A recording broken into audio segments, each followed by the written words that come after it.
Okay, this is the review here of the new iPad 2, which came out on March 11th. Box, if you want to see more about that, you can check out my unboxing, which has more photos and details about that. So let's get straight to the iPad.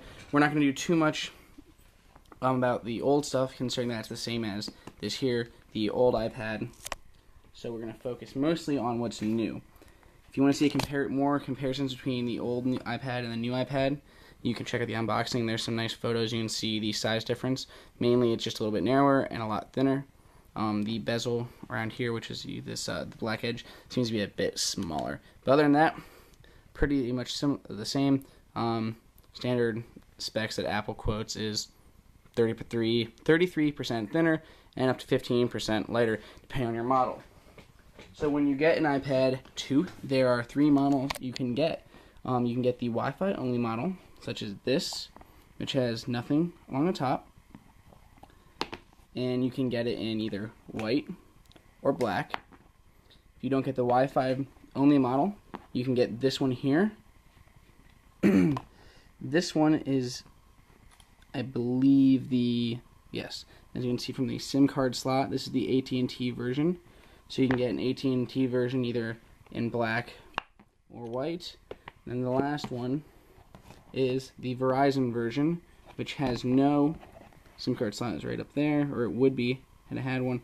It does not. So these are both the 3G versions. You can tell by the antenna strip here along the back on that one and that one, compared to the Wi-Fi only.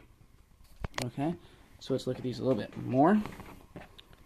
If you want to know more about the smart covers, you can check out my smart cover review, and you can see all the details about between the leather one, the polystyrene, and all of that wonderful information. So, here is the iPad 2. We'll go ahead and take that off. So obviously this is running the new OS, iOS 4.3. We're going to focus on mostly what is different from the last iPad.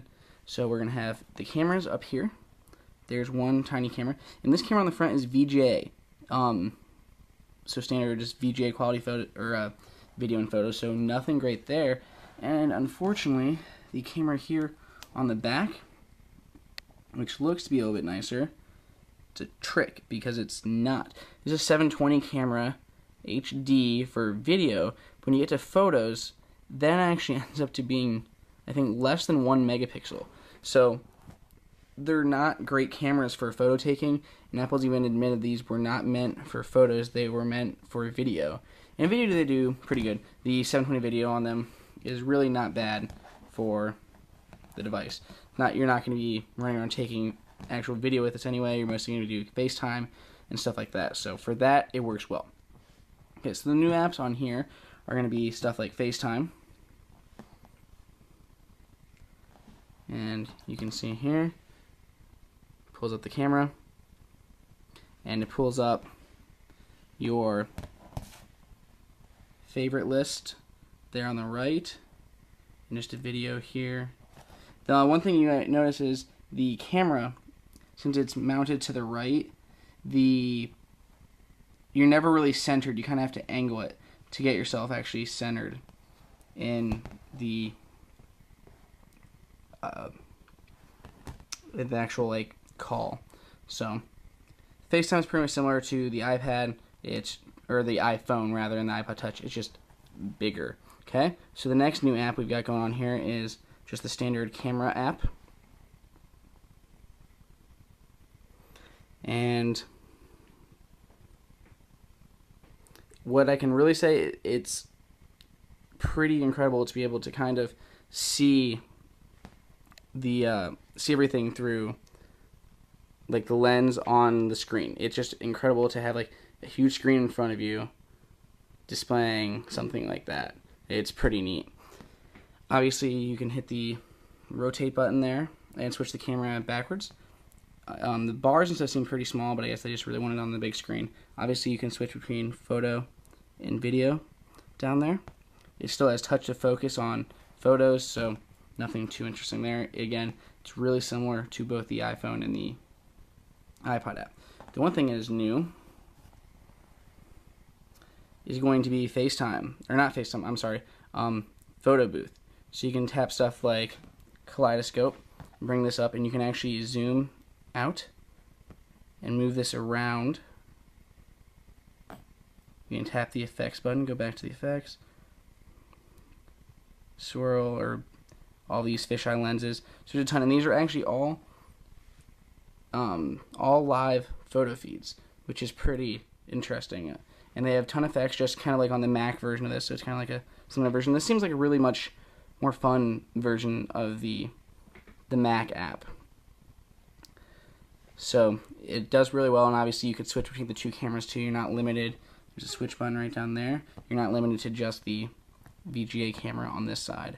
So, okay, go back there.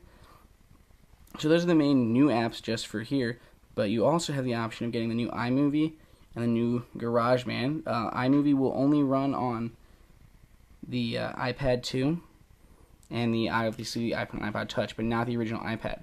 The GarageBand will run on both first and second generation iPads, but I have tested and it does seem to be a little bit slower on the original iPad and kind of stutters and not as smooth as this one is. iMovie obviously doesn't run on there, or at least not officially.